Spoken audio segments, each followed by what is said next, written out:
तो कैसे दोस्तों, मैं आपका अपना Tanveer Ahmed Ansari. Welcome to my YouTube channel Tanveer MS04। दोस्तों, आज हम बात करेंगे कि आप सिर्फ और सिर्फ 4 प्रूफ के जरिए कैसे अपने पासपोर्ट का फॉर्म भर सकते हैं, वो भी घर बैठे बैठे अपने लैपटॉप या मोबाइल से। सबसे पहला प्रूफ दोस्तों आधार होना चाहिए, दूसरा प्रूफ आपका पैन कार्ड होना चाहिए, तीसरा प्रूफ आपका बैंक पासबुक होना चाहिए और चौथा प्रूफ दोस्तों, अगर आप 10वीं पढ़े हैं, आपका 10वीं का एग्जाम क्लियर है तो आप 10वीं का बोर्ड सर्टिफिकेट लगा सकते हैं, या अगर आप 10वीं नहीं पढ़े हैं तो आप अपना LC उसके साथ में ऐड कर सकते हैं। और स्कूल अगर आप कभी नहीं गए हैं दोस्तों, तो फिर आपको बर्थ सर्टिफिकेट अटैच करना जरूरी है। और दोस्तों ये भी बता दूं कि अगर आपकी एज 50 साल के ऊपर है तो आपको बर्थ सर्टिफिकेट, LC या बोर्ड सर्टिफिकेट लगाने की जरूरत नहीं है। आप सिर्फ आधार, पैन कार्ड और बैंक पासबुक के जरिए ही अपना पासपोर्ट बनवा सकते हैं। और दोस्तों ऑनलाइन करने के बाद आपको 1500 की फीस कटती है, आपको गवर्नमेंट को 1500 का फीस पे करना पड़ता है। उसके बाद आपका अपॉइंटमेंट इशू होता है। उस डेट पे, जिस डेट का आपका अपॉइंटमेंट रहेगा, उस डेट पे आपको ये चारों डॉक्यूमेंट ले जाके पासपोर्ट ऑफिस में दिखाना है, वहाँ पे वेरीफाई होगा। उसके बाद ही आप अपना पासपोर्ट का प्रोसेस आगे बढ़ा सकते हैं। चलिए दोस्तों, बिना टाइम वेस्ट किए हम जानते हैं कि उसका पूरा प्रोसेस क्या है। हमें रजिस्टर पे क्लिक करना है। रजिस्टर पे क्लिक करने के बाद यहाँ पे आपको 2 ऑप्शन पूछेगा, CPV दिल्ली और पासपोर्ट ऑफिस। तो हमें पासपोर्ट ऑफिस वाले ऑप्शन पे क्लिक करना है। और यहाँ पासपोर्ट ऑफिस पे जब क्लिक करेंगे तो हमें यहाँ पे हमारे स्टेट का जो मेन ब्रांच है वो सिलेक्ट करना है। और उसके बाद नीचे फुल नेम में आपको आपके आधार का नाम जो है वो टाइप करना है। ध्यान से देख के डालिए आधार में। और ईमेल आईडी वाले ऑप्शन में हमें हमारा ईमेल आईडी डालना है, जिसपे हमें हमारे पासपोर्ट का सब अपडेट मिलता रहेगा। और अगर यही ईमेल आईडी को आप अपना लॉगिन आईडी बनाना चाहते तो येस पे क्लिक करें, अदरवाइज नो पे क्लिक करिए। उसके बाद नीचे हमें पासवर्ड एक बनाना है। पासवर्ड ध्यान से बनाइए, जो आपको याद रहे। पासवर्ड भूल जाएंगे तो आप लॉगिन नहीं कर पाएंगे। फिर साइन अप पे हमें क्लिक करना है, ओके पे क्लिक करना है। और फिर से हमें लॉगिन वाले ऑप्शन पे क्लिक करना है। होम पेज पे आके यहाँ पे हमें हमारा ईमेल आईडी, जो हमने लॉगिन आईडी भी बनाया था, वही सेम हमें यहाँ पे डालना है। कंटिन्यू वाले ऑप्शन पे क्लिक करना है और फिर से हमें हमारा लॉगिन आईडी यहाँ पे टाइप करना है। अगर OTP से आप चाहते हो तो आपके ईमेल पे OTP आएगा, उससे भी लॉगिन कर सकते हैं, नहीं तो आप पासवर्ड से लॉगिन करिए। अब पासवर्ड ध्यान से डालिए, गलत होगा तो वो 3 अटेम्प्ट में आपका ब्लॉक कर देगा। तो ध्यान से आप पासवर्ड डालिए। साइन इन पे क्लिक करिए।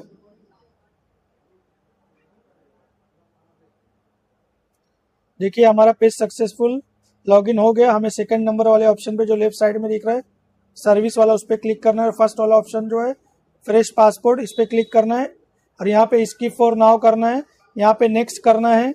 देखिए हमारा पासपोर्ट ऑफिस पहले से यहाँ दिखा रहा है। और दोस्तों अगर आपको फ्रेश पासपोर्ट मतलब नया अप्लाई करना है तो फ्रेश पासपोर्ट पे क्लिक करिए। अगर आपको पुराना पासपोर्ट है और उसको रिन्यू करवाना है तो री इशू वाले पासपोर्ट पे क्लिक करिए, नहीं तो फ्रेश पासपोर्ट पे क्लिक करिए। फिर नीचे हमें पूछ रहा है टाइप ऑफ एप्लीकेशन, यहाँ हमें नॉर्मल लेना है। अगर आपको अर्जेंट बनवाना है तो तत्काल लीजिए, नहीं तो नॉर्मल। और यहाँ 36 वाले जो 36 पेज लिखा है उस पर क्लिक करना है। यहाँ पे नेम वाले ऑप्शन में नेम डालना है, सरनेम वाले में सरनेम डालना है। यहाँ पे आपको आपका जेंडर सिलेक्ट करना है और यहाँ पे लिखा है कि आपको कोई दूसरे नाम से जानते तो नो करिए, अदरवाइज यस। यहाँ पे आपका नाम कभी चेंज हुआ है नहीं तो नो पे क्लिक करिए। और ये डेट ऑफ बर्थ वाले सेक्शन में हमें हमारा डेट ऑफ बर्थ डालना है। प्लेस ऑफ बर्थ में हमारी जहाँ की पैदाइश है वो डालना है। यहाँ पे मैरिटल स्टेटस में आप शादीशुदा हो कि सिंगल हो या डिवोर्सी हो वो डालना है आपको। और यहाँ पूछ रहे कि आपकी पैदाइश इंडिया के बाहर की है तो नो पे क्लिक करिए। और उसके बाद जहाँ की भी आपकी बर्थ है वो स्टेट सिलेक्ट करके वो डिस्ट्रिक्ट यहाँ पे सिलेक्ट करिए।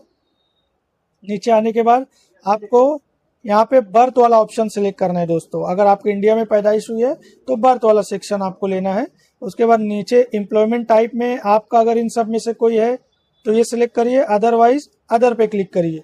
यहाँ पे आपको नो पे क्लिक करना है कि ये पूछे कि आपके घर में कोई गवर्नमेंट जॉब तो नहीं करता है, ऐसा पूछा है। आपको यहाँ पे एजुकेशनल क्वालिफिकेशन में आपने जितना भी स्टैंडर्ड तक पढ़े वो सिलेक्ट करना है। उसके बाद नीचे आपको आधार नंबर जहाँ लिखा है यहाँ पे आपको आपका आधार नंबर डालना है।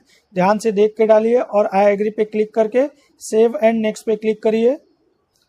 फिर आपको यहाँ पे आपके फादर का नेम डालना है। अगर आपके फादर है, अगर आपको नहीं पता है आपके फादर कौन है, तो आप गार्डियंस का नाम भी यहाँ पे डाल सकते हैं। जैसे अगर आपको किसी ने अडॉप्ट किया है तो आप वहाँ पे गार्डियंस का नाम डालिए। मदर नेम में आपके मदर का नेम डालना है। और अगर आप शादीशुदा हैं, जैसे आपकी शादी अगर हो गई है, तो आपको नीचे स्पाउस नेम में नेम डालना है। अगर लेडीज है तो हस्बैंड नेम आएगा, जेंट्स है तो वाइफ का नाम आएगा यहाँ पे स्पाउस नेम में।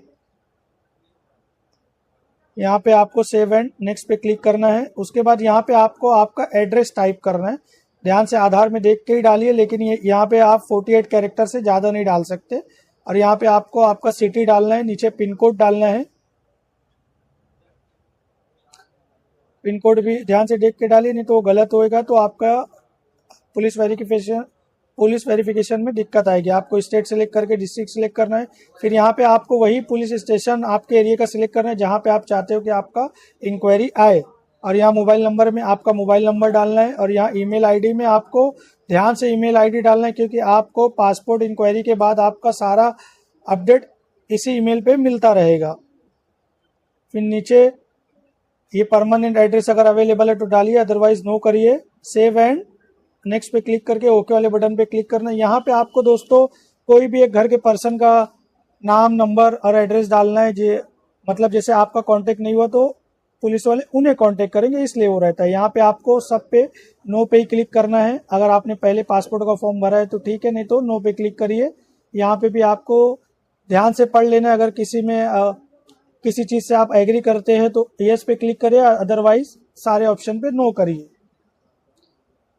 ध्यान से पढ़ लेंगे तो ज़्यादा अच्छा है, अदरवाइज आप सब पे नो करिए।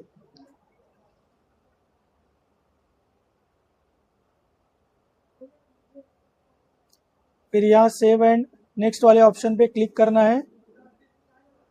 देखिए हमारा पासपोर्ट का सैंपल यहाँ पे शो कर रहा है कि आपका पासपोर्ट बनने के बाद आपका डिटेल ऐसे ही रहेगा। से अच्छे से वेरीफाई कर लीजिए और आई एग्री पे क्लिक करके सेव एंड नेक्स्ट पे क्लिक करिए।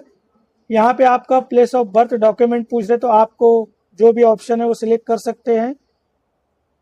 और नीचे आपको प्रूफ ऑफ एड्रेस पूछ रहे तो यहाँ पे आपको आधार सिलेक्ट करना है। और नीचे आई एग्री पे क्लिक करके आपको प्लेस में वो जगह का नाम डालना है जहाँ से आप फॉर्म भर रहे हैं।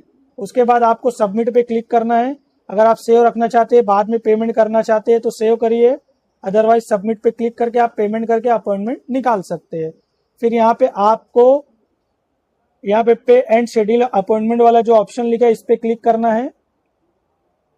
यहाँ सिलेक्ट पीएसके मतलब पासपोर्ट ऑफिस आपको सिलेक्ट करना है। जो भी आपके एरिया का पासपोर्ट ऑफिस है वो सिलेक्ट करना है। और नीचे आने के बाद आपको ये जो ऑप्शन दिख रहा है जहाँ पे डेट लिखी है, यहाँ पे आपसे पूछ रहे हैं कि आप किस डेट को अपॉइंटमेंट लेना चाहते हैं, वो सिलेक्ट करके नेक्स्ट पे क्लिक करेंगे। देखिए आपका यहाँ पे डिटेल आ गई और आपको बता रहे हैं यहाँ पे कि आपको 1500 का पे करना है। पे नाउ पे क्लिक करके यहाँ बहुत सारे ऑप्शन है, नेट बैंकिंग के भी है और उसके बाद यूपीआई के भी है, क्रेडिट कार्ड के भी है। अच्छा ये रहेगा यूपीआई वाले ऑप्शन पे क्लिक करिए। देखिए आपकी डिटेल आ गई और यहाँ पे आपको शो करे 1500 का फीस आपका कटेगा। क्यूआर पे क्लिक करके आपको बारकोड शो करेगा। बारकोड स्कैन करने के बाद पेमेंट करना है। पेमेंट एक्सेप्ट होने के बाद यहाँ पे लिख के आ गया कि आपका ट्रांजेक्शन सक्सेसफुल हो गया। ये 5 मिनट का टाइम लेता है पेमेंट अप्रूवल लेने के लिए। आपको 5 मिनट वेट करना है। देखिए दोस्तों हमारा पेमेंट सक्सेसफुल हो गया। हमारा अपॉइंटमेंट, एप्लीकेशन नंबर, डेट, जगह सब यहाँ पे आ गई। आपको कितने बजे रिपोर्टिंग करना है वो सब है। आप प्रिंट एप्लीकेशन पे करके अपना ये प्रिंट निकाल सकते हैं। यही प्रिंट आपको पासपोर्ट ऑफिस में भी डॉक्यूमेंट्स के साथ ले जाना है।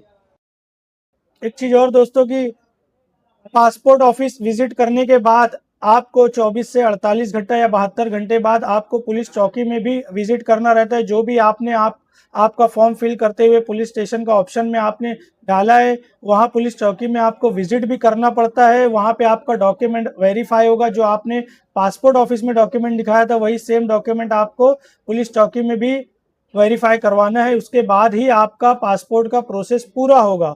और पुलिस इंक्वायरी कंप्लीट होने के 10 से 15 दिन के बाद आपके एड्रेस पे आपका पासपोर्ट डिलीवर हो जाता है। मैं आपका अपना तनवीर अहमद अंसारी। जय हिंद, जय भारत।